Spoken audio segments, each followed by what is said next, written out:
Dans une maison où le luxe dissimule les failles du cœur, un geste mal interprété suffit pour faire chavirer un destino. Une accusation injuste éclate comme un éclat de verre, menaçant de détruire une vie fragile. Pourtant, au milieu du tumulte, une voix enfantine ose briser le silence, révélant une vérité que Nadi osait affronter. Un secret enfoui remonte à la surface, prêt à renverser réputations et alliances. Restez avec nous pour découvrir cette histoire bouleversante. Et n'oubliez pas de vous abonner à notre chaîne pour nous aider à atteindre nos premiers 1000 inscrits. Votre soutien est précieux. Dans les rues pavées de Paris, sous le ciel voilé d'un crépuscule automnal de 1895, Émilie Laurent serrait contre elle son tablier usé, le cœur battant comme un tambour de guerre. À 22 ans, elle était la bonne discrète de la maison Moreau, un hôtel particulier du faubourg Saint-Honoré, où l'opulence des soieries et des cristaux masquait les ombres des secrets. Ses cheveux châtains, noués en un chignon sévère, sa robe de percale grise, effleurant les chevilles, elle traversait le vestibule aux murs lambrissés de chêne, portant un plateau d'argent chargé de tasses de porcelaine fine.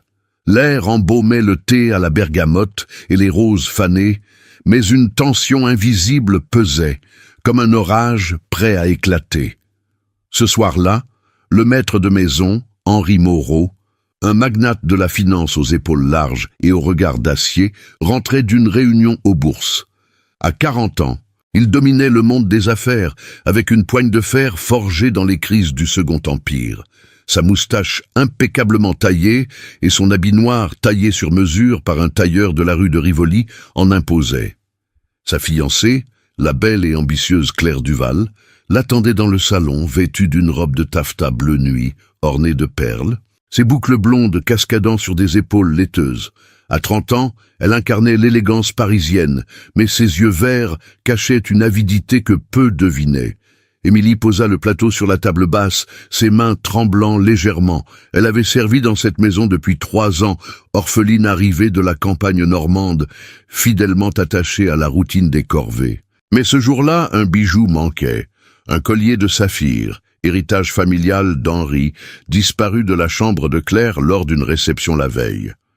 Les invités, des banquiers et des duchesses, avaient ri et dansé jusqu'à l'aube, sous les lustres à gaz qui projetaient des ombres dansantes.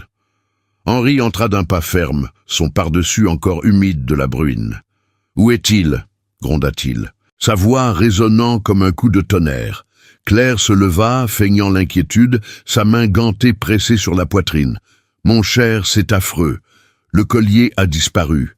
J'ai fouillé partout. » Ses lèvres tremblaient, mais Émilie, qui rangeait discrètement les tasses, capta un éclat fugace dans son regard, un calcul froid. Henri se tourna vers elle, ses yeux plissés. « Toi, la bonne, tu étais la seule à entrer dans la chambre ce matin pour ranger. » Émilie recula, le souffle coupé. « Monsieur, je n'ai rien vu. Je jure sur ma vie. » Sa voix, douce et claire comme un ruisseau, trahissait son accent provincial. Mais Henri, la rage montant, avança. « Une voleuse, dans ma propre maison. Appelle la police, Claire. » Le petit garçon, Lucien, le fils de 5 ans d'Henri d'un premier mariage, surgit de l'escalier en spirale, ses boucles brunes en désordre, son pantalon court taché de terre du jardin. Il serrait un soldat de plomb dans sa main potelée. « Papa, attends !» cria-t-il, sa voix enfantine perçant le tumulte. Tous se figèrent. Lucien pointa un doigt potelé vers Claire, qui pâlit instantanément. « C'est pas Émilie, c'est elle qui a pris le collier. Je l'ai vue hier soir, dans le jardin, le mettre dans sa poche. » Le silence tomba comme une lame. Claire balbutia. « Lucien, tu rêves, mon petit. Tu confonds avec un jeu. » Mais le regard d'Henri vacilla, un doute s'insinuant dans son armure. Émilie, les larmes aux yeux, sentit son monde basculer. Accusée injustement, elle qui n'avait connu que labeur et solitude face à cette révélation d'un enfant innocent. Henri posa une main sur l'épaule de Lucien, son cœur déchiré entre fureur et incertitude. Pourtant, l'accusation plana, lourde comme un verdict. Émilie fut confinée dans sa mansarde, le verrou claquant derrière elle. Dehors, Paris bruissait de ses fiacres et de ses boulevards illuminés. Indifférente au drame qui se nouait, Émilie s'effondra sur son lit étroit, le visage dans les mains. Comment un mensonge pouvait-il détruire une vie? Et si la vérité, murmurée par un enfant, ouvrait la porte à un destin inattendu? Imaginez la suite. Une intrigue où l'innocence d'Émilie affronte les machinations d'une fiancée jalouse, dans le tourbillon de la Belle Époque. Si cette ouverture vous captive, abonnez-vous au canal pour ne pas manquer les chapitres suivants et commentez-moi de quelle ville et de quel pays vous regardez cette histoire. Votre soutien fait vivre ces récits. Les jours suivants s'étirèrent en une attente oppressante. Henri, tourmenté, interrogea discrètement les domestiques. Claire, avec son sourire enjôleur, multiplia les attentions. Un thé partagé, une promenade feinte au Luxembourg. Mais Lucien, buté dans sa vérité enfantine, répétait son accusation à qui voulait l'entendre. Émilie, privée de salaire et surveillée, lavait le linge dans la cour, ses mains rougies par l'eau froide. Un soir, alors que la lune se levait sur les toits de zinc, Henri la convoqua dans son bureau, une pièce au mur tapissée de livres reliés cuir et de tableaux de la Révolution. « Parle-moi, Émilie, dit-il d'une voix adoucie, assis derrière son bureau massif. Elle releva la tête, ses yeux verts, héritage de sa mère normande, brillants de défis contenus. « Monsieur, je n'ai rien dérobé, Dieu m'est témoin. » Un silence s'installa chargé d'électricité. Henri observa ses traits fins, sa posture droite malgré l'humiliation. Pour la première fois, il vit au-delà de la servante, une jeune femme fière, piégée par les hiérarchies impitoyables de la société. Dehors, Claire ourdissait. Elle avait caché le collier pour ruiner Émilie, jalouse de l'affection naissante que Lucien portait à la bonne. Mais le petit garçon, avec son innocence pure, avait tout vu depuis la fenêtre de sa chambre. La nuit enveloppait Paris, les lampadaires à gaz clignotant comme des étoiles captives. Émilie regagna sa mansarde, le cœur gonflé d'un espoir ténu. Et si la justice, même dans ce monde de masques, triomphait? Henri, seul avec ses démons, fouilla les tiroirs de Claire. Une lettre froissée tomba. Des dettes de jeu. Un appel à l'aide masqué. Le doute devint tempête. La Belle Époque, avec ses balles et ses fortunes, cachait des abysses. Émilie, innocente au milieu du chaos, ignorait que son destin venait de basculer vers une lumière inattendue. Comptez environ 880 mots pour cette ouverture immersive. Les jours suivants s'écoulèrent dans une routine étouffante, où les ombres de l'accusation planaient encore sur la maison Moreau. Émilie se levait aux premières lueurs de l'aube, quand les coqs du voisinage chantaient leur appel rauque dans le quartier du faubourg Saint-Honoré. À 22 ans, elle avait appris à naviguer les hiérarchies invisibles de ce monde bourgeois, où chaque geste comptait comme une pièce d'un échiquier délicat.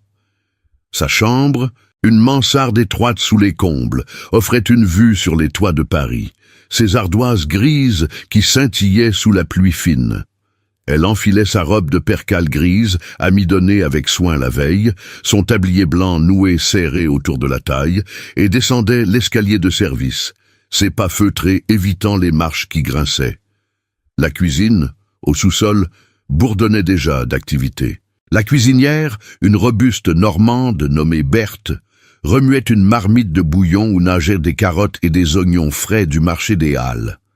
L'air était chargé d'odeurs de pain chaud et de lard fumé, un réconfort modeste pour les domestiques. Émilie, orpheline depuis l'âge de 12 ans, avait fui les champs boueux de sa Normandie natale pour cette vie de service. Ici, elle polissait l'argenterie, balayait les tapis persans, et veillait sur Lucien, le petit garçon qu'il appelait « ma grande sœur », en secret. À 5 ans, Lucien était un tourbillon de curiosité, avec ses yeux bruns hérités de sa mère défunte.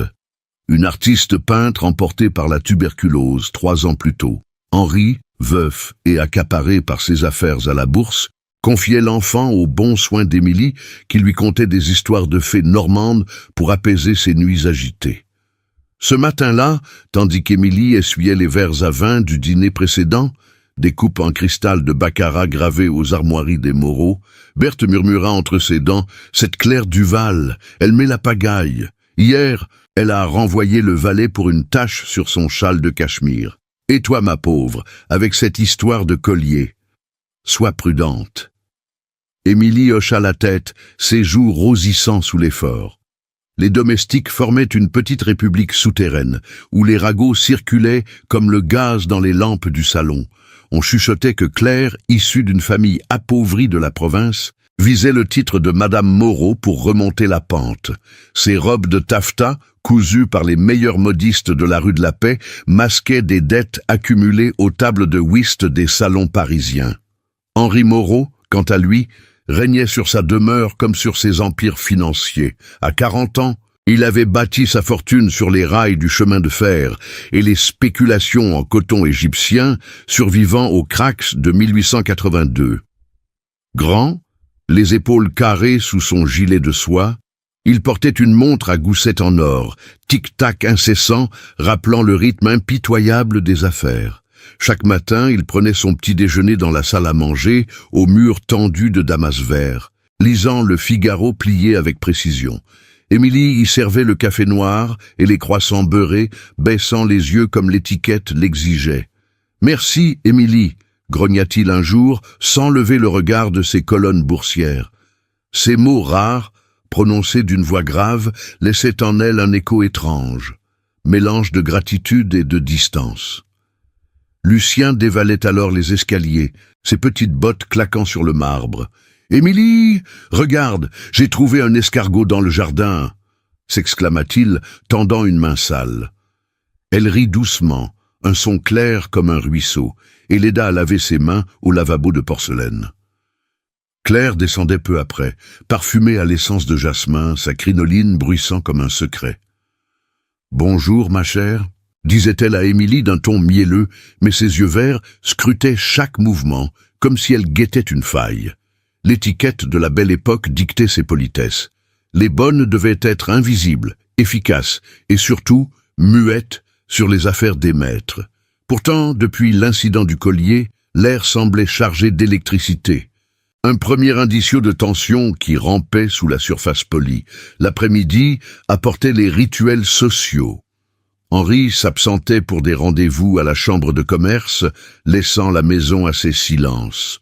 Émilie emmenait Lucien au jardin des Tuileries, où les fontaines chantaient et les nursemailles, en uniforme amidonné, promenaient des enfants emmitouflés. Là, sous les marronniers aux feuilles roussies par l'automne, Lucien ramassait des glands, et Émilie s'asseyait sur un banc, observant les couples élégants qui déambulaient. Paris, en 1895, vibrait de son énergie. Les fiacres trottaient sur les boulevards Haussmann, les marchands criant leur var, et les théâtres annonçant des opérettes légères. Mais pour Émilie, c'était un monde clos, où son rôle se limitait aux coulisses. Ce soir-là, alors que le crépuscule enveloppait la ville d'un voile orangé, un événement inquiétant brisa la routine. Émilie rangeait la lingerie dans l'armoire de la chambre de Claire quand elle trouva, glissé entre deux chemises de batiste, un billet froissé.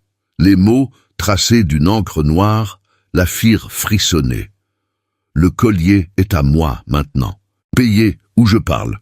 Pas de signature, mais un sceau en cire rouge effacé à moitié. » Émilie le cacha dans sa poche, le cœur battant. Était-ce lié à l'accusation ? Devait-elle en parler à Henri ? Dehors, un fiacre s'arrêta devant la porte, et des voix excitées montèrent du vestibule. Claire rentrait d'un thé chez une comtesse, mais son rire sonnait faux, comme un masque fissuré. Émilie remonta à sa mansarde, le billet brûlant contre sa peau. La nuit parisienne s'animait, les lampes à gaz s'allumant une à une, mais dans son esprit, une tempête se levait. Ce petit papier, murmure d'un complot plus vaste, annonçait la rupture imminente de son monde fragile, et si la vérité tapie dans ses plis menaçait de tout engloutir. Le lendemain matin, l'aube se leva sur Paris avec une clarté trompeuse, filtrant à travers les volets clos de la maison Moreau. Émilie n'avait pas fermé l'œil, le billet froissé serré dans son poing sous l'oreiller de paille. Ses rêves, hantés par des ombres accusatrices, l'avaient laissé épuisé, les yeux cernés comme des ecchymoses. À la cuisine, Berthe préparait le petit déjeuner avec des gestes mécaniques, ses larges mains pétrissant la pâte à brioche. « Tu as l'air d'un fantôme, ma fille », grommela-t-elle, en versant du lait frais dans une casserole. Émilie murmura une réponse vague, son esprit ailleurs. Le billet, ces mots menaçants, était-il la clé du collier disparu? Devait-elle le montrer à Henri, au risque de tout aggraver? Henri descendit peu après, son pas lourd résonnant dans l'escalier principal. Vêtu d'un pantalon de laine grise et d'une chemise blanche immaculée, il s'assit à la table de la salle à manger où Émilie posa son plateau avec une déférence forcée. Le café fumait dans la tasse de porcelaine, mais il n'y toucha pas. « Émilie, dit-il d'une voix basse, presque hésitante, hier soir, Lucien a encore parlé. Il insiste. Mais la police arrive ce matin, on va fouiller la maison. Si rien n'est trouvé, je ne sais pas. » Ses yeux, d'habitude durs comme l'acier des coffres forts, trahissaient un tourment intérieur. Émilie sentit son estomac se nouer. La police, ces hommes en uniforme bleu marine, avec leurs casquettes galonnées et leurs carnets noirs, transformeraient l'accusation en scandale public. Dans le faubourg Saint-Honoré, les ragots se propageaient plus vite que la grippe. Claire fit son entrée, radieuse en robe de mousseline rose pâle, un châle de dentelle sur les épaules. Ses cheveux blonds étaient relevés en un chignon orné d'un peigne d'ivoire, et son parfum de violette envahit la pièce. « Mon cher Henri, ne t'inquiète pas, c'est sûrement une erreur. La bonne est honnête, n'est-ce pas ?» lança-t-elle à Émilie d'un ton sucré, mais ses lèvres pincées révélaient l'attention. Lucien trottina derrière elle, serrant son soldat de plomb, ses yeux grands ouverts fixés sur Émilie comme sur une alliée secrète. « Papa, c'est pas elle, c'est la dame méchante !» s'écria-t-il, pointant Claire du doigt. Henri le fit taire d'un geste, mais le doute s'était insinué, une fissure dans le marbre de sa certitude. À 9 heures précises, 2 agents de la sûreté se présentèrent à la porte, accompagnés d'un commissaire aux moustaches grisonnantes et au regard perçant. Henri les accueillit dans le vestibule, expliquant l'affaire d'une voix mesurée. « Un collier de famille, valeur inestimable, disparu hier soir. » Les agents, méthodiques, commencèrent la fouille. Ils soulevèrent les tapis aubusson, ouvrirent les tiroirs des commodes en acajou, inspectèrent les plaintes sculptées. Émilie fut appelée en premier. Dans le salon, sous le regard scrutateur de Claire, on la palpa, on fouilla ses poches. Rien. Puis sa mansarde. Le lit défait, l'armoire aux robes grises alignées, la petite table avec sa Bible usée. Émilie se tenait droite, les mains croisées, mais intérieurement, elle bouillonnait. Le billet. Elle l'avait caché sous une latte du plancher par peur. Et si on le trouvait? La tension culmina quand les agents entrèrent dans la chambre de Claire. Elle feignit l'indignation, sa main gantée pressée sur le cœur. « C'est absurde! Fouillez, messieurs, mais respectez une dame !» Les tiroirs s'ouvrirent, bijoux en vrac, lettres parfumées, une boîte de poudre de riz. Soudain, un agent souleva le matelas, un éclat bleu scintilla, le collier de saphir. Claire pâlit, sa composition se fissurant. « Ce n'est pas possible. Je l'avais rangé là pour le mettre en sécurité, » balbutia-t-elle. Henri, qui observait depuis le seuil, sentit le monde vaciller. Lucien, caché derrière les jupes de Berthe, murmura « Je l'avais dit ». Mais Claire riposta vite. « C'est elle, la bonne l'a mis là pour se venger. Elle est jalouse, monsieur le commissaire, une domestique ambitieuse qui rêve de plus. » Ces mots, empoisonnés comme du laudanum, visèrent Émilie avec précision.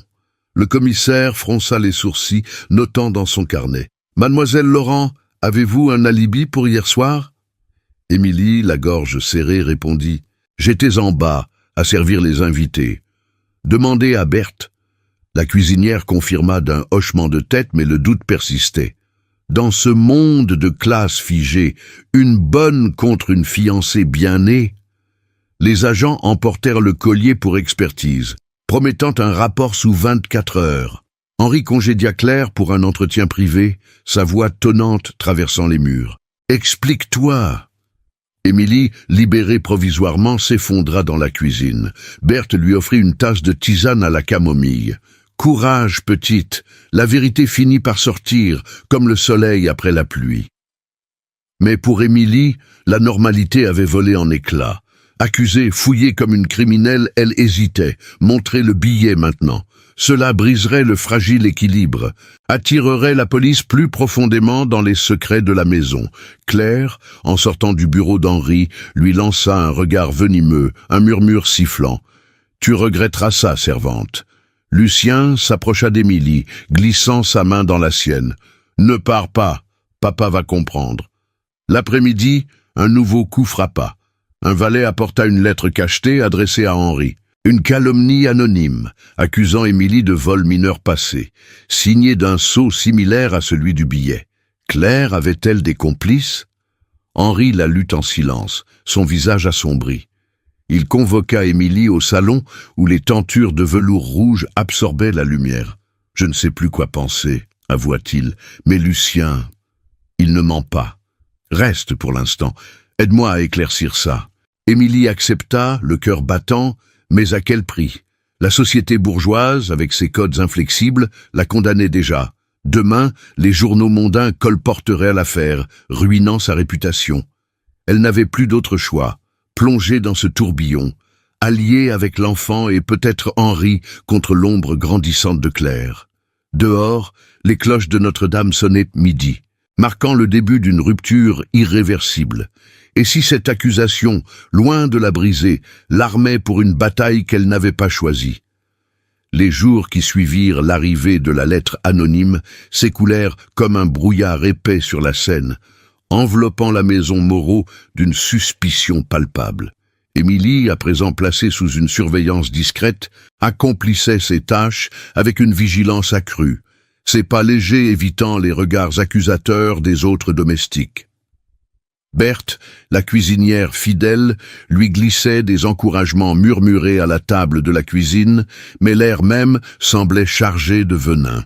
Henri, tourmenté par les ombres du doute, évitait les confrontations directes avec Claire, qui paradait dans les salons avec une assurance feinte, ses robes de soie bruissant comme des promesses empoisonnées.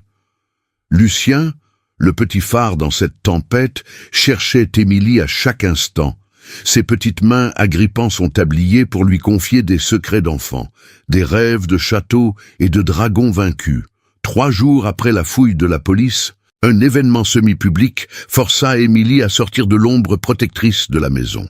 Madame Moreau, la défunte épouse d'Henri, n'était plus, mais sa sœur aînée, Antoinette, veuve d'un notaire respectable, organisait un thé d'après-midi dans son hôtel particulier voisin au cœur du faubourg Saint-Honoré.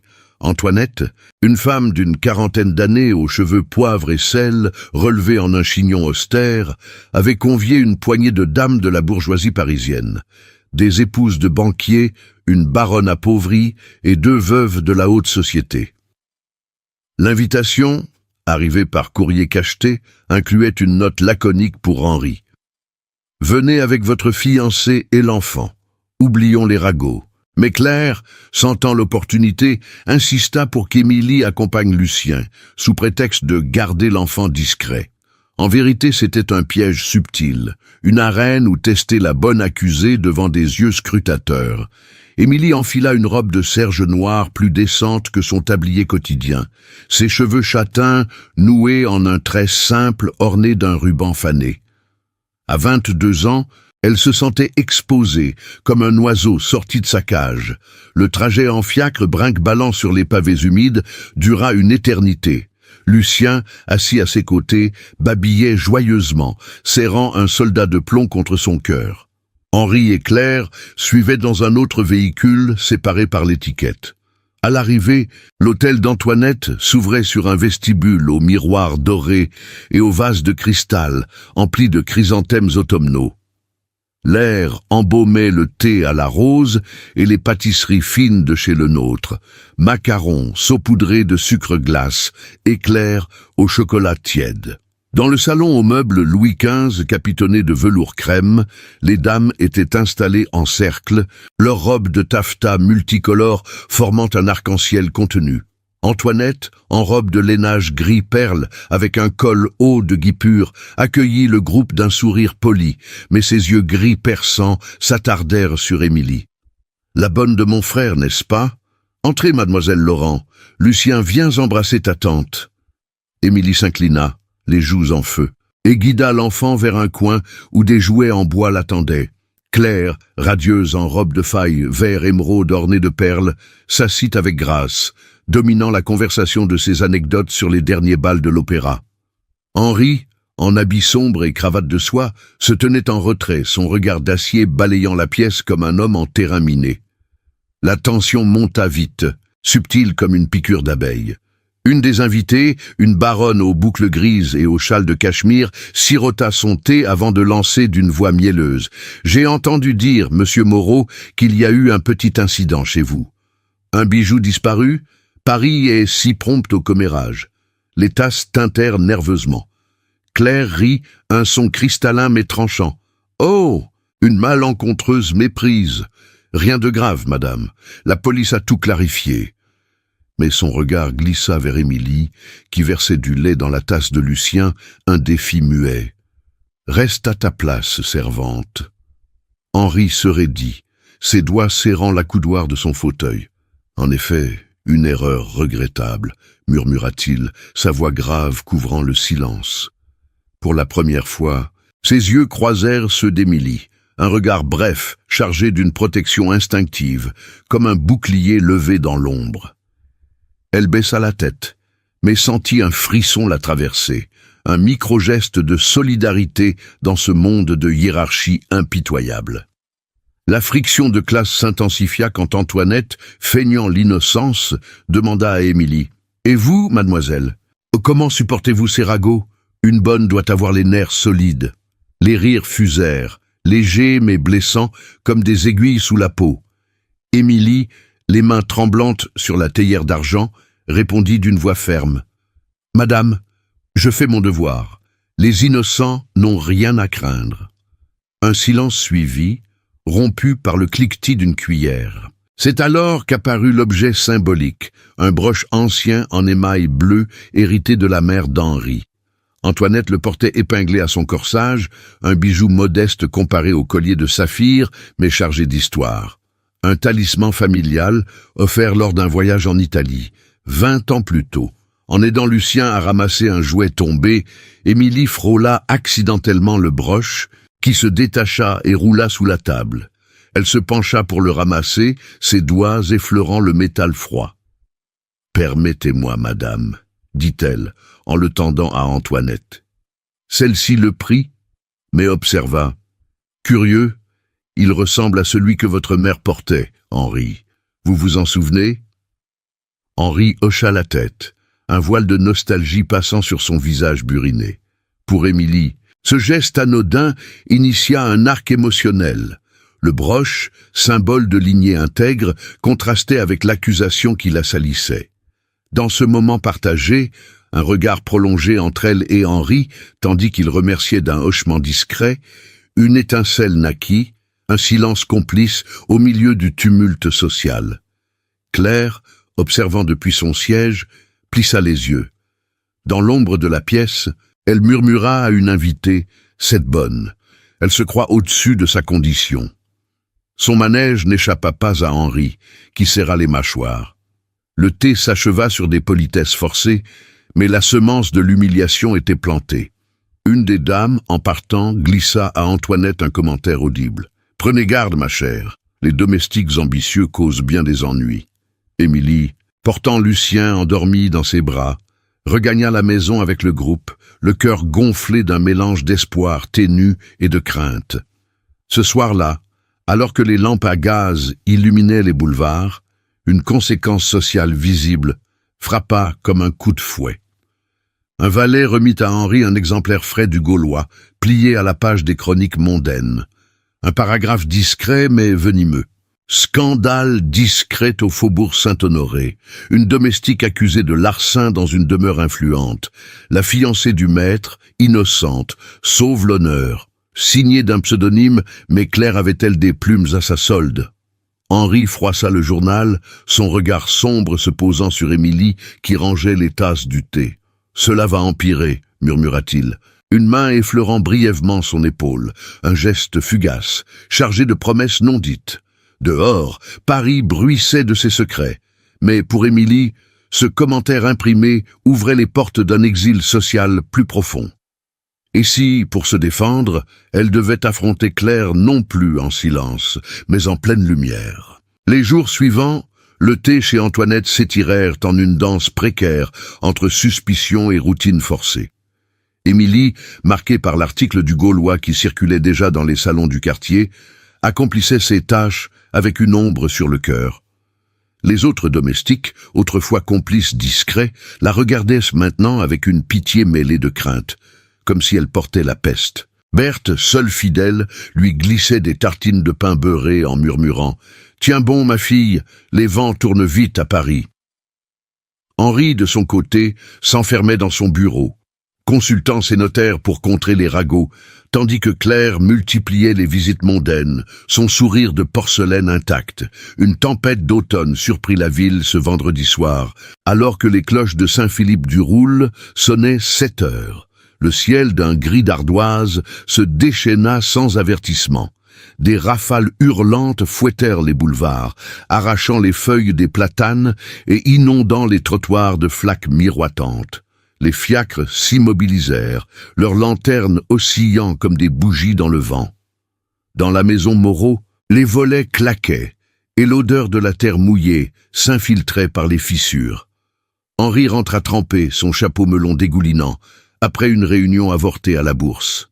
Claire, absente pour un dîner chez des amis, avait laissé Lucien sous la garde d'Émilie avec une note laconique « Veillez sur l'enfant, ne le laissez pas s'approcher de la fenêtre ».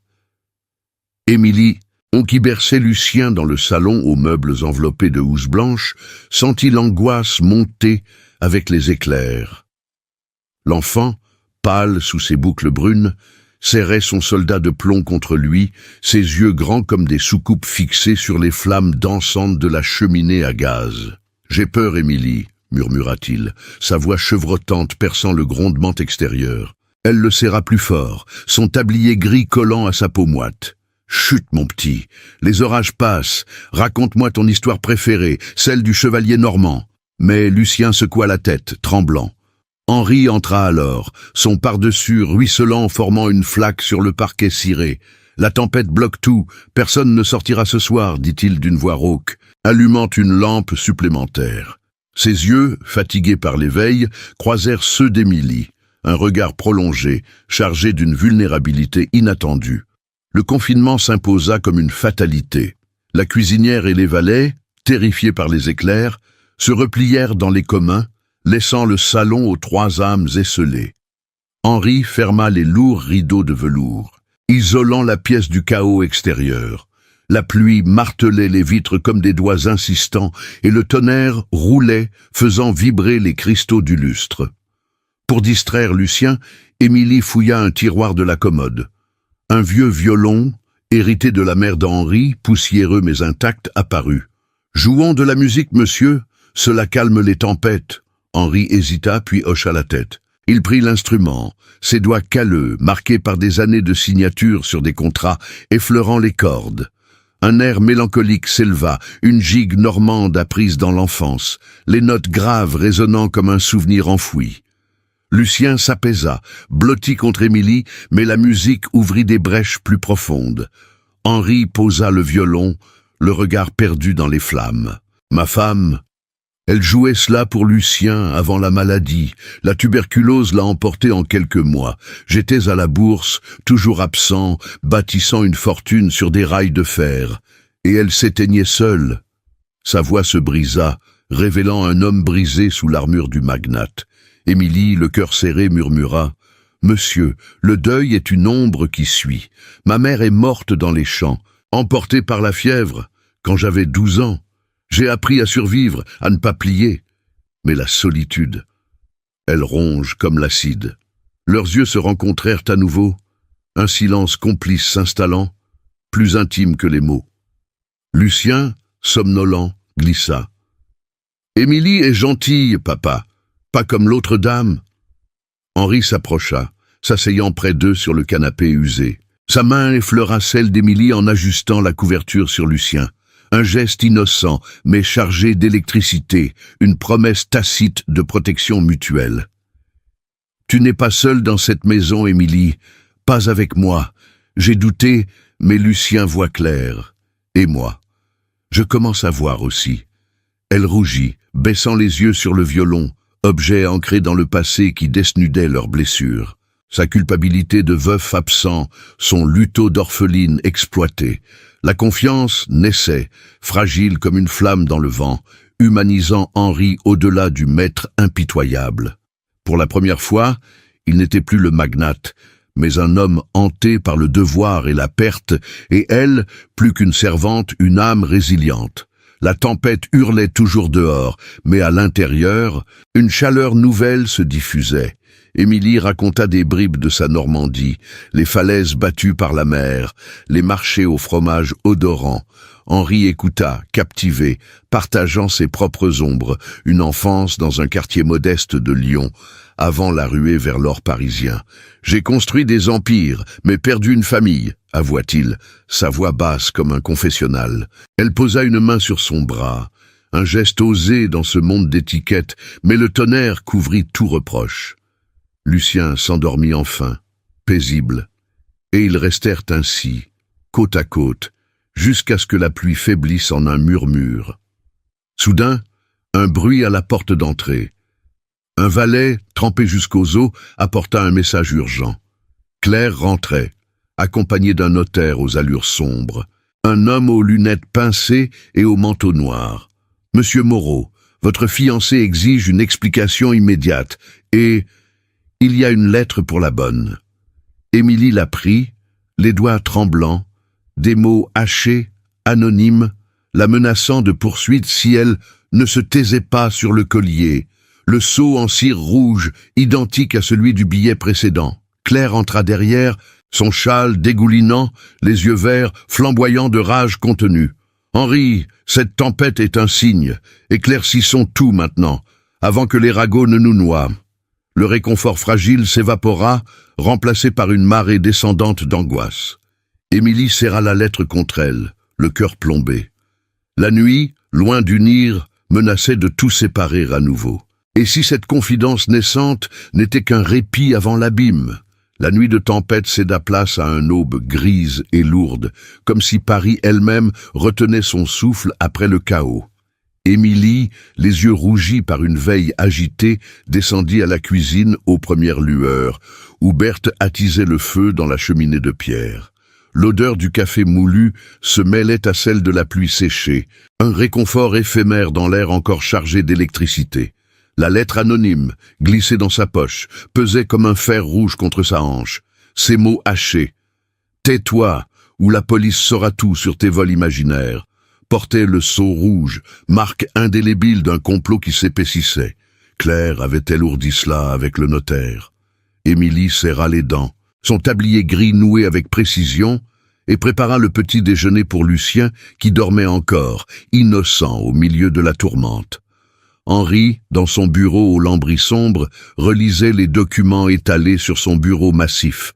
La visite impromptue de Claire la veille avait tourné au vinaigre. Le notaire, un homme sec nommé Duval, ironie du sort, homonyme de la fiancée, avait apporté des papiers pour hâter le mariage, arguant que les ragots mondains menaçaient la réputation des Moreau. « Votre alliance avec mademoiselle Duval est un rempart, monsieur », avait-il dit d'une voix nasillarde, ses lunettes glissant sur son nez busqué. Claire, les cheveux encore humides, avait feint la détresse, ses yeux verts luisants comme des émeraudes sous la lampe à gaz. « Henri, protégeons-nous mutuellement. Cette bonne, elle sème le doute. » Mais Henri, hanté par la confidence de la tempête, avait renvoyé le notaire sans signature, son regard d'acier trahissant une fissure grandissante. Ce matin-là, l'attaque frontale de Claire surgit comme un coup de poignard dans le dos. Alors qu'Émilie servait le thé dans le salon, un valet entra, essoufflé, portant un pli cacheté du commissariat de police. Henri le décacheta d'une main ferme, son visage se durcissant à mesure qu'il lisait. Une plainte formelle, murmura-t-il, la voix basse comme un grondement. Claire, assise en face, en robe de serge bleue, ornée de dentelle au col, leva un sourcil fin d'inquiétude. « Quoi donc, mon cher ?» Henri leva les yeux vers Émilie qui se figea, la théière tremblant dans ses mains. Mademoiselle Duval dépose une accusation de vol aggravée contre Émilie Laurent. Elle affirme avoir des témoins et des preuves cachées. Le monde d'Émilie bascula en un instant. Claire se leva avec grâce, sa crinoline bruissant comme un serpent. « Je le fais pour nous, Henri. Cette servante a fouillé mes affaires, volé le collier pour se venger de sa condition. J'ai des lettres, des domestiques qui l'ont vu rôder. » Ces mots, prononcés d'une voix suave, étaient un poison distillé avec art. En vérité, elle avait soudoyé un ancien valet renvoyé, fabriquant des témoignages bidons sur des disparitions mineures dans la maison. Le notaire Duval, son oncle distant, avait rédigé la plainte, scellant l'alliance entre ambition et vengeance. Jalouse de l'affection de Lucien pour Émilie et sentant Henri s'éloigner, Claire frappait pour briser l'équilibre naissant. Henri, déchiré, posa la lettre sur la table. « Émilie, dis-moi la vérité, une fois pour toutes. » Elle secoua la tête, les larmes montantes brouillant sa vue. « Monsieur, je suis innocente. Cette lettre que j'ai reçue hier, c'est elle qui complote. » Elle la sortit de sa poche, la tendant d'une main tremblante. Henri la lut, le sceau rouge le frappant comme une gifle. Un silence s'étira, lourd de conséquences. Lucien, attiré par les voix, dévala l'escalier en pyjama de flanelle, ses boucles en désordre. « Papa, c'est pas Émilie, c'est la dame qui ment. » Claire siffla entre ses dents. « Tais-toi, petit morveux. Tes jeux ne comptent pas devant la loi. » La police arriva 1 heure plus tard, 2 agents en uniforme bleu accompagnés du commissaire aux moustaches grisonnantes. La fouille reprit, plus intrusive cette fois. On inspecta les recoins de la maison, interrogeant les domestiques un à un.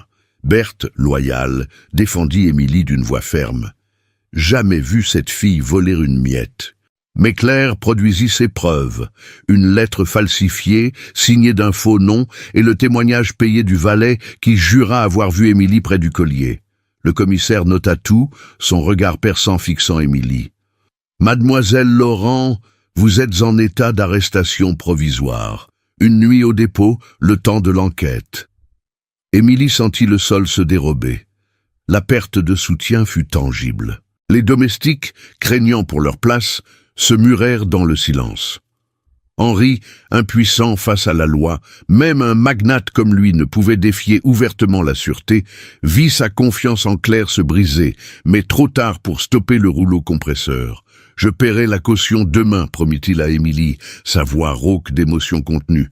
Mais le doute l'avait éraflé. Avait-il protégé la mauvaise femme ? Claire, victorieuse pour l'instant, posa une main sur son bras. « C'est pour le mieux, mon amour. Elle nous empoisonnait. » On emmena Émilie dans un fiacre sous la pluie fine recommençée, ses poignets liés par une corde lâche, le cœur en miettes.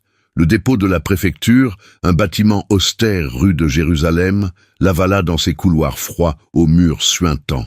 Une cellule exiguë, avec un bas-flanc dur et une paillasse infestée, devint son monde.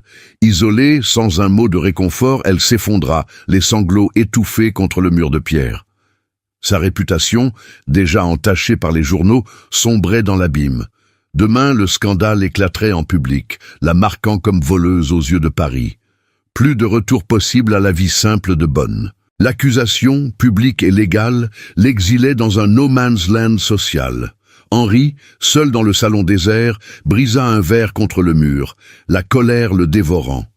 Claire, sentant la victoire, pressa pour un engagement immédiat. « Marions-nous vite, avant que cela n'empire. » Mais son regard pour la première fois le révulsa. Lucien, en larmes, refusa de la voir. Le couple naissant, cette étincelle entre Henri et Émilie, se rompait, séparés par des barreaux invisibles. Émilie, dans l'ombre de sa cellule, murmura une prière normande, le point de non-retour franchi. Elle devait maintenant se battre, non plus en silence, mais avec une rage qu'elle ignorait posséder. Dehors, les cloches sonnaient l'heure, et un ultimatum social planait, ou la ruine totale, ou une contre-attaque qui tout changerait. Mais pour l'instant, l'isolement la rongeait et Henri, déchiré, se jurait de la tirer de là. À quel prix? Dans la cellule exiguë du dépôt de la préfecture, Émilie s'éveilla au chant rauque d'un coq lointain, filtrant à travers les barreaux rouillés. La nuit avait été un tourment. Le froid humide suintait des murs de pierre, et les gémissements des autres détenues, voleuses de rue et servantes renvoyées, résonnaient comme un cœur funèbre. À 22 ans, elle n'avait connu que la beurre honnête, et voilà qu'elle gisait là, accusée par une femme dont l'ambition rongeait tout. Ses cheveux châtains défaits collaient à son front moite, sa robe de serge noire froissée comme un linceul. Mais au fond d'elle, une braise couvait. L'innocence, forgée dans les champs normands, refusait de s'éteindre. Dehors, Paris s'éveillait sous un soleil pâle de novembre 1895. Henri Moreau, les traits tirés par une insomnie fébrile, traversa les boulevards Haussmann en fiacre, son pardessus noir claquant au vent. À 40 ans, il avait affronté des cracks boursiers, mais cette nuit l'avait brisé. La plainte de Claire, déposée avec une célérité suspecte, puait le complot. Arrivé au dépôt rue de Jérusalem, il paya la caution sans un mot, son regard d'acier perçant le commissaire. « Libérez-la, immédiatement !» Émilie émergea, pâle mais droite, et leurs yeux se croisèrent, un silence chargé plus éloquent que des serments. « Venez !» murmura-t-il simplement, l'escortant vers le fiacre. Le trajet de retour fut muet, mais sa main effleura la sienne, un geste de rédemption tacite. À la maison Moreau, l'atmosphère avait viré à l'orage. Berthe, les yeux rougis, enveloppa Émilie d'une étreinte maternelle dans la cuisine. « Ma pauvre enfant, tu es sauve !» Lucien se rua dans ses bras, ses petites mains potelées, agrippant son tablier. « Je savais. Papa, dis-lui. » Henri hocha la tête, la culpabilité gravée sur son visage buriné. « J'ai fouillé le bureau de Claire ce matin, pendant qu'elle était à la messe. Regardez. » Il étala sur la table des lettres jaunies, un carnet de dettes gribouillé et un portrait miniature, Claire, jeune, riant avec un officier inconnu. Elle joue gros, dette de whist au cercle de l'Union, plus de 20 000 francs. Le collier. C'était pour les couvrir. Elle l'a volé elle-même, pour m'accuser et me lier à elle par la force. Émilie lut les preuves, le cœur battant. Une lettre, signée d'un usurier anonyme, menaçait « Payez, ou le scandale éclabousse votre futur époux ». Le sceau rouge, identique à celui des billets anonymes. La vérité structurelle se révélait. Claire, issue d'une famille ruinée par la Commune, manipulait Henri pour sa fortune, usant d'Émilie comme bouc émissaire. Jalouse de l'affection de Lucien pour la bonne, elle avait ourdi ce complot, payant des témoins et falsifiant des plaintes. Henri avoua, la voix brisée, « J'étais aveugle, ma froideur. C'était la peur de revivre la perte. Après ma femme, je me suis muré dans les affaires, mais vous, Émilie et Lucien, vous avez fissuré cela. » Elle posa une main sur la sienne, un contact chaste mais profond, recentrant leur lien sur la confiance, pas la passion. Un pic d'espoir illumina la pièce. Pour la première fois, ils étaient alliés, face à l'abîme. Mais Claire surgit alors, en robe de velours prune, son châle de dentelle masquant à peine sa fureur. « Qu'est-ce que cela signifie?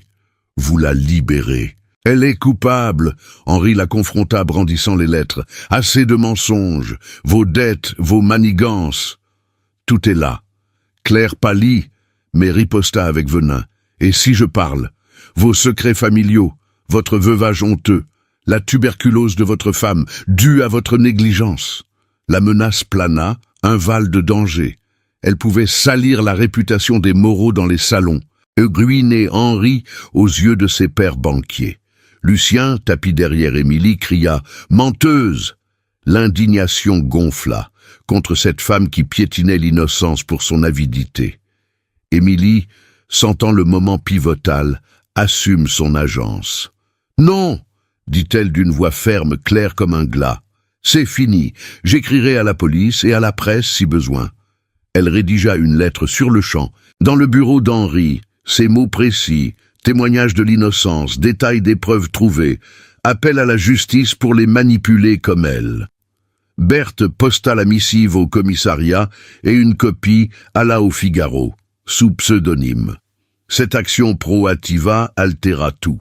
Le lendemain, un article discret parut, intrigue domestique au faubourg. Une bonne innocente démasque une fiancée intrigante, changeant la perception sociale. Les ragots virèrent. Émilie, de voleuse, devint victime résiliente, admirée dans les cercles bourgeois pour son courage. Henri, impressionné, murmura « Vous avez du fer dans l'âme ». Leur reapprochement s'affermit, un regard partagé, valant 1000 mots, la confiance les liant comme un serment muet. Pourtant, Claire contre-attaqua, un Val plus sombre.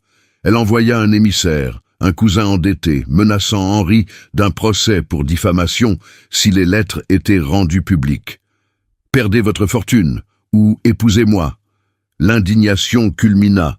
Cette vipère, piétinant un enfant et une orpheline pour son gain, Henri serra Émilie contre lui, un geste protecteur.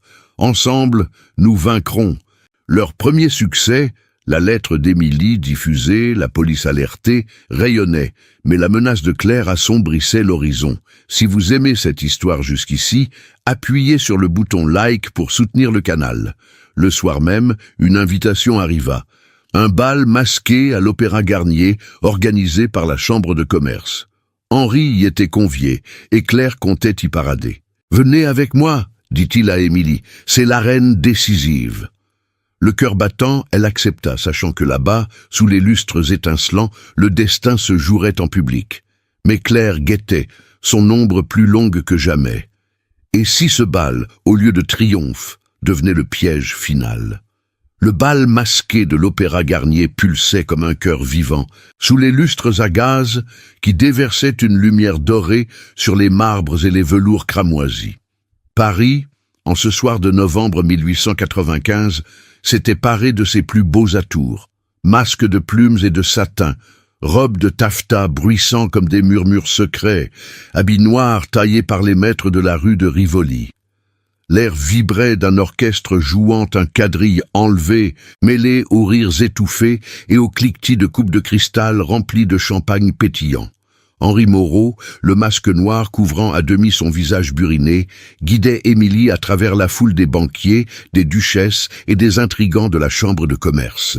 À 22 ans, elle portait une robe simple de mousseline grise prêtée par Antoinette, ornée d'un châle de dentelle fine, ses cheveux châtains relevés en un chignon modeste. Son masque, un loup de velours noir, ne cachait pas la détermination dans ses yeux verts. Lucien, confié à Berthe pour la soirée, avait supplié « Gagnez Émilie, pour nous ». Claire Duval, méconnaissable sous un domino écarlate et un masque orné de perles, paradait au bras d'un cavalier anonyme, son cousin Duval, le notaire aux lunettes pincées. Ses boucles blondes cascadaient sous un chapeau à plumes, et sa robe de faille rouge sang soulignait sa silhouette ambitieuse. Elle avait anticipé ce moment, ourdissant sa sabotage finale dans l'ombre des coulisses. Un dossier ficelé, rempli de lettres falsifiées et de témoignages achetés, reposait dans son réticule de soie. « Ce soir, je vous enterre tous les deux », avait-elle sifflé à son oncle avant de partir. Jalouse, acculée par les preuves que Henri détenait, elle visait à noyer l'affaire dans un scandale public. Accuser Émilie de chantage, brandir des faux documents liant la bonne à des voleurs de bas étage, et forcer Henri à la défendre publiquement. Ou à la renier, la salle de bal, un tourbillon de couleurs et de parfums, jasmin, tabac et sueur masquée, offraient l'arène parfaite. Henri et Émilie s'arrêtèrent près d'une colonne sculptée, observant Claire qui riait trop fort avec un groupe d'invités influents. Le baron de Rothschild, une comtesse aux bijoux étincelants. « Restez près de moi », murmura Henri, sa main gantée effleurant le bras d'Émilie, un geste protecteur, chargé d'une intimité naissante. Elle hocha la tête, le cœur battant au rythme des violons. Leur alliance, forgée dans les confidences de la tempête, les armait. Henri avait confié les vraies preuves, lettres de dette, le portrait incriminant, à Antoinette, qui circulait incognito parmi la foule, son éventail déployé comme un bouclier. Le conflit explosa au milieu d'une valse langoureuse quand Claire, feignant une syncope théâtrale, attira l'attention. Elle s'effondra sur un divan de velours, son masque glissant pour révéler des larmes de crocodile. « Au secours, Seth! Cette créature me harcèle !» cria-t-elle, pointant Émilie d'un doigt tremblant. La musique s'arrêta net, les danseurs formant un cercle curieux. Le baron s'approcha, fronçant les sourcils sous son loup doré.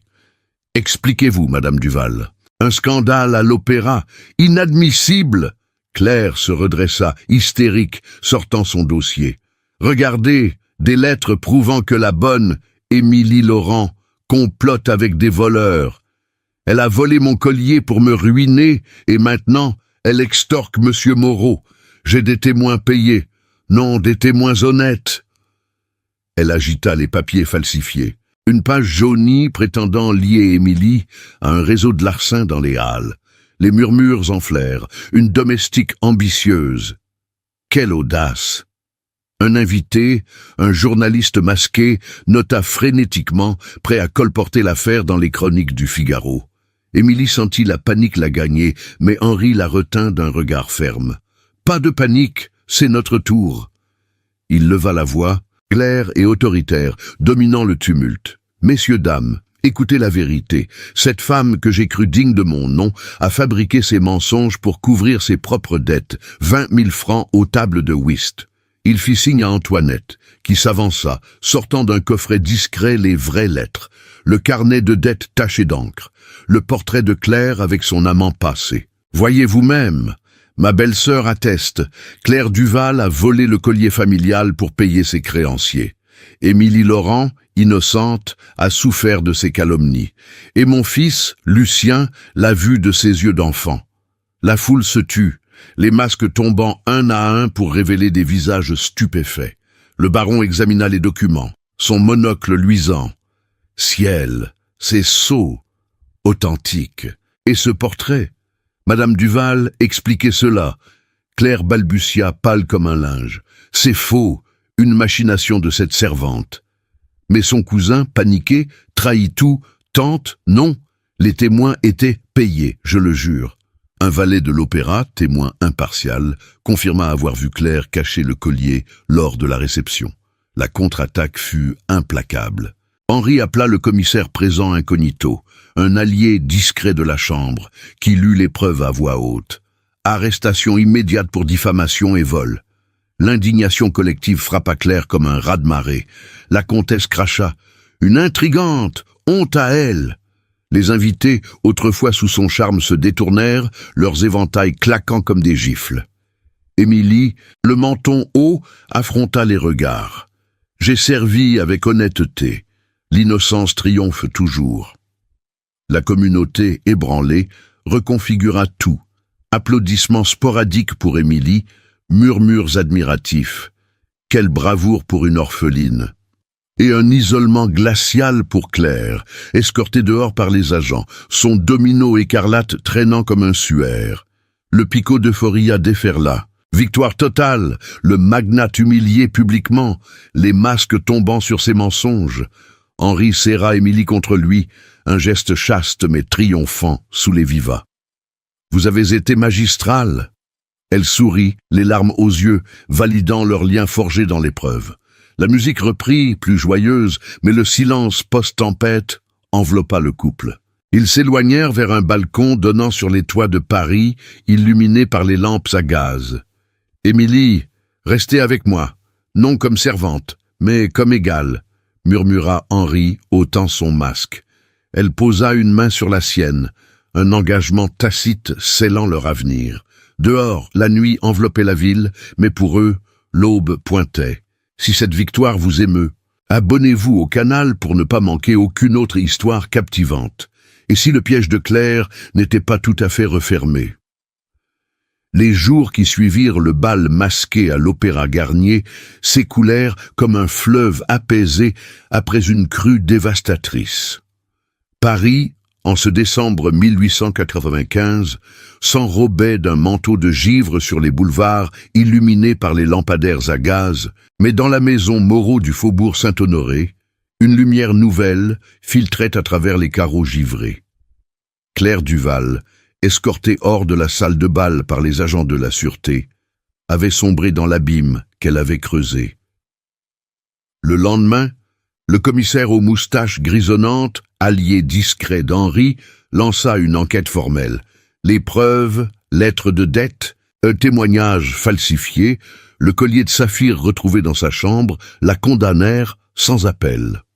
Accusée de vol, de diffamation et de chantage, elle fut arrêtée dans son appartement de la rue de Rivoli, au milieu de ses robes de taffetas froissées et de ses bijoux factices. Son oncle, le notaire Duval, fut destitué de ses fonctions pour complicité, exilé dans une petite ville de province où il végéta en clair qu'obscur. Claire, privée de ses illusions, subit une conséquence tangible et impitoyable. Lors de l'audience au palais de justice, un bâtiment austère aux colonnes de marbre froid, le juge, un homme aux lunettes cerclées d'or, prononça le verdict. 5 ans de réclusion dans une maison de correction à Nanterre, plus la perte de tous droits sociaux. Sa famille appauvrie la renia, et les salons parisiens, autrefois conquis par son charme, la rayèrent des listes d'invités. Honte à l'intrigante, murmuraient les duchesses au thé de l'après-midi. Claire, les yeux verts éteints derrière les barreaux d'un fiacre policier, partit pour son exil, son ambition brisée comme un miroir fêlé. Henri, présent à l'audience en témoin clé, ne versa pas une larme. « La justice, enfin !» dit-il simplement, serrant le bras d'Émilie qui assistait, pâle mais résolue, en robe de laine grise, ornée d'un col de dentelle emprunté à Antoinette. De retour à la maison, les fils légaux et familiaux se nouèrent avec une précision chirurgicale. Henri consulta ses avocats de la rue Saint-Honoré, dissolvant tout engagement avec Claire par un acte notarié scellé à la cire rouge, ironie du sort, la même que ses complots. Les dettes de la fiancée, 20 000 francs accumulés aux tables de whist, furent épongées par Henri, non par pitié, mais pour clore le chapitre. Il racheta les reconnaissances de dette, les brûlant dans la cheminée du salon sous le regard approbateur de Berthe. Lucien, le petit garçon aux boucles brunes, fut officiellement confié à Émilie comme tutrice quotidienne, un rôle gravé dans un testament révisé. « Tu es de la famille maintenant », déclara Henri, sa voix grave résonnant dans le vestibule aux lambris de chêne. Les domestiques, repositionnés par la loyauté, virent leur sort s'améliorer. Berthe devint intendante, récompensée d'une prime et d'un appartement meublé. Le valet fidèle, promu majordome, épousa une cousine d'Émilie arrivée de Normandie pour l'occasion. Le lien entre Henri et Émilie se scella par une libre choix, une alliance entre égaux forgée dans l'épreuve. Pas de faste ostentatoire, mais un rituel intime dans le jardin intérieur de la maison, un havre clos aux rosiers, taillés et aux fontaines murmurantes.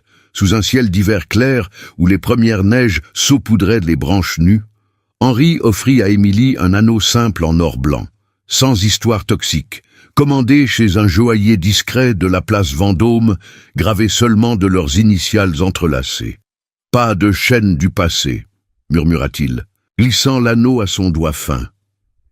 Émilie, en robe de serge bleu nuit cousue par une modiste amie d'Antoinette, leva les yeux vers lui. « Ensemble, par choix, pour Lucien, pour nous. » Leurs lèvres se frôlèrent en un baiser chaste, pur comme la neige, scellant un amour né de la confiance et non de la possession. À 40 ans, Henri avait transformé sa voix bourrue en un timbre doux, teinté de compassion. Émilie, à 22 ans, assumait une leadership naissante, sa posture droite reflétant une résilience conquise. Leur transformation s'illustra dans un legs durable, un nouveau équilibre social qui rayonna au-delà des murs de la maison. Henri, libéré de ses doutes, fonda une école pour orphelines normandes à Paris, dans un quartier modeste près des Halles. Émilie en prit la direction, enseignant la lecture et les rudiments des contes, sa voix claire guidant les petites mains sur les ardoises. « L'innocence mérite une chance », déclarait-elle lors des inaugurations où les banquiers de la chambre de commerce applaudissaient, repositionnés en donateurs repentants. Antoinette, récompensée par un rôle de marraine, organisa des thés caritatifs. Ces châles de cachemire, financés par les fonds Moreau. Lucien, grandissant sous leurs yeux, apprit la générosité. Il offrit ses soldats de plomb aux élèves, symbolisant un pont entre classes. La maison elle-même se renouvela. La chambre de Claire fut transformée en bibliothèque familiale, au rayonnage, garni de romans de Zola et de contes normands, un espace où Henri lisait à voix haute le soir, sa main dans celle d'Émilie. Les coadjuvants trouvèrent leur place. Berthe, heureuse, épousa un boulanger des environs. Le valet, enrichi, s'établit en petite affaire de livraison. Même les neutres, comme les invités du bal, se rallièrent. Le baron de Rothschild envoya une lettre de félicitations, promettant un soutien financier à l'école. Émilie, de bonne anonyme, devint une figure respectée, invitée au cercle féminin pour partager son histoire, non comme victime, mais comme triomphatrice. Henri, le magnate, adoucit ses empires. Il investit dans des ateliers pour femmes, sa compassion guidant des réformes discrètes contre les injustices sociales de la Belle Époque. L'image finale se grava un soir de printemps 1896, alors que les cerisiers du jardin fleurissaient en un nuage rose. Henri, Émilie et Lucien se tenaient sur le balcon surplombant les toits de Paris, la ville bruissant de fiacres et de rires lointains. Lucien, à 6 ans, pointa l'horizon. « Regardez, l'école brille !» Au loin, les fenêtres de l'établissement scintillaient sous les lampes à gaz naissantes. Henri embrassa Émilie sur la tempe, un baiser d'amour pur, tandis que le soleil se couchait en teintes orangées. Leurs legs, éducation, justice, union, s'étendaient comme un horizon infini, un équilibre neuf où l'amour avait vaincu les ombres. Pourtant, une lettre arriva ce soir-là, cachetée d'un sceau provincial.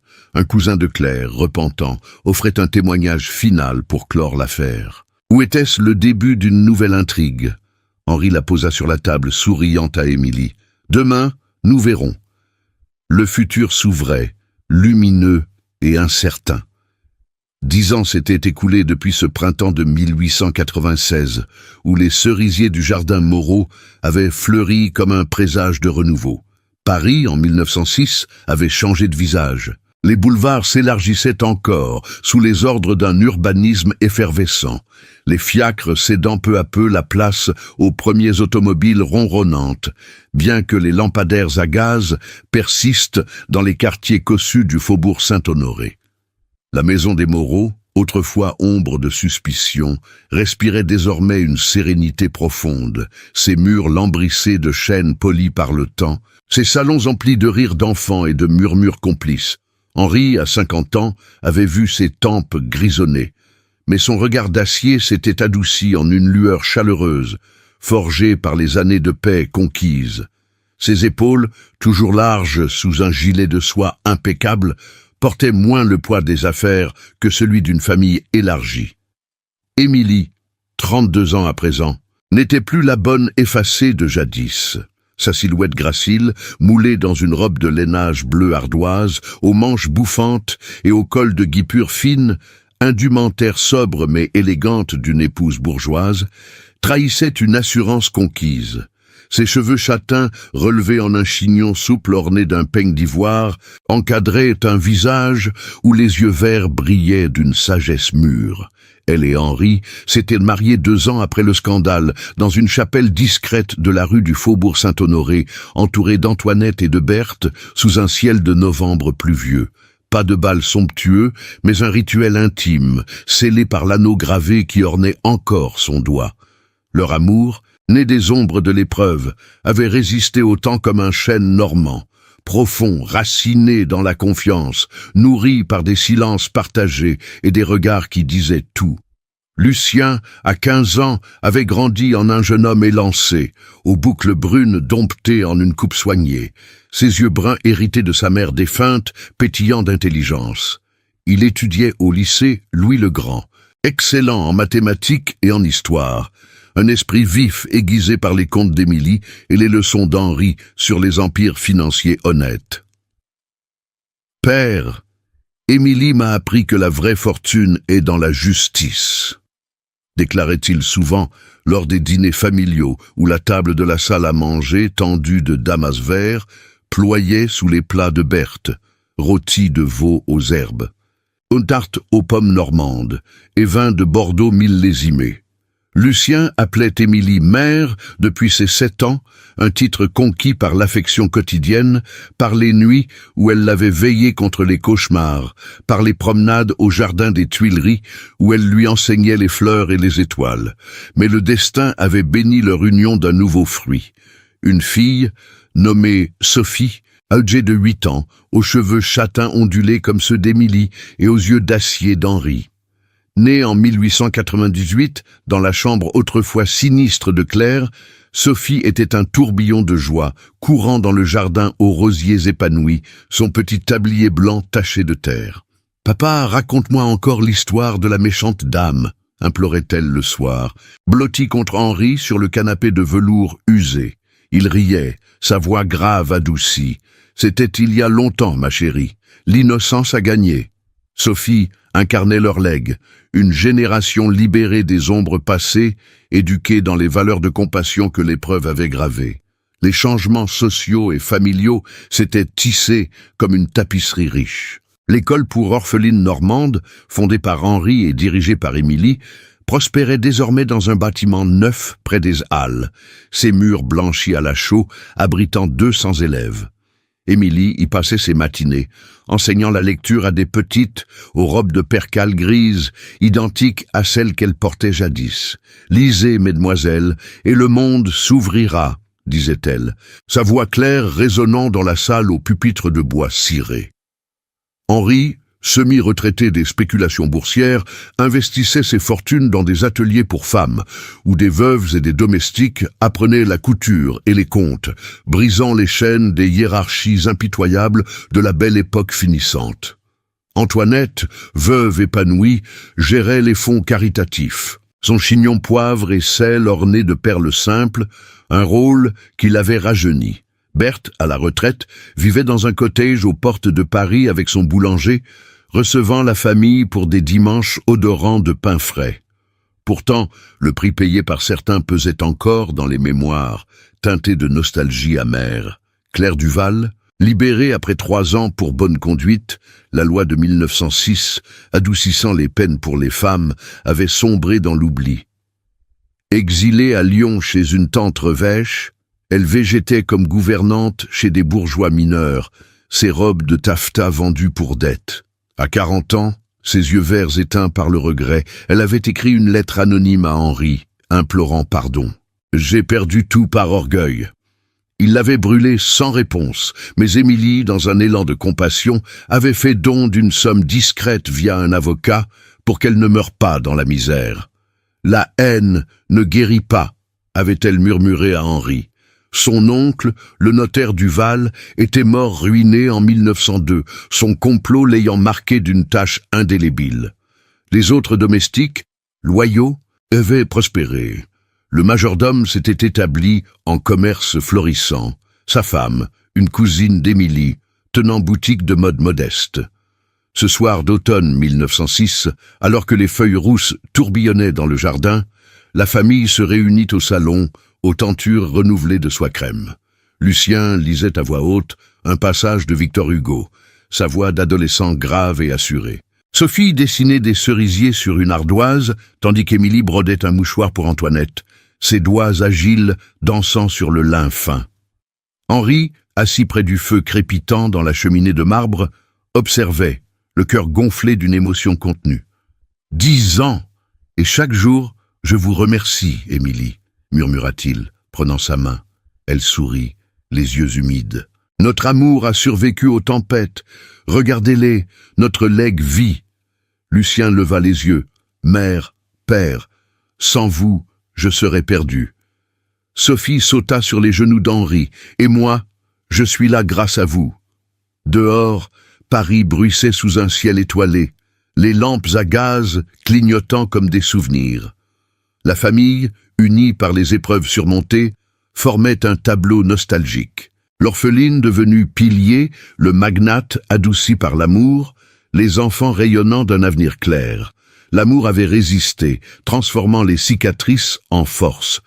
Dans ce havre, le passé n'était plus ombre, mais leçon gravée, un horizon où la justice et la tendresse triomphaient pour toujours. Et si une nouvelle lettre arrivait un jour, elle trouverait des cœurs prêts, forgés dans la lumière. Au crépuscule de cette soirée d'automne 1906, alors que les ombres s'allongeaient sur les toits de Paris comme des doigts bienveillants, la famille Moreau se dispersa doucement dans la maison qui avait vu tant de tempêtes se muer en sérénité. Henri guida Sophie vers sa chambre au mur, tapissée de papier peint fleuri, où une poupée de porcelaine l'attendait sur l'édredon de plumes. « Bonne nuit, ma petite lumière », murmura-t-il, déposant un baiser sur son front. Lucien, déjà grand, s'attarda au salon, feuilletant un volume de Balzac emprunté à la bibliothèque familiale, ses yeux brillants d'ambition studieuse. Émilie, le cœur rempli d'une gratitude infinie, rangea les tasses de porcelaine du dîner, ses gestes fluides comme une danse apprise au fil des ans. Berthe, le passage pour un thé impromptu, avait laissé un gâteau aux amandes qui embaumait encore l'air, un rappel des joies simples qui avaient triomphé des intrigues passées.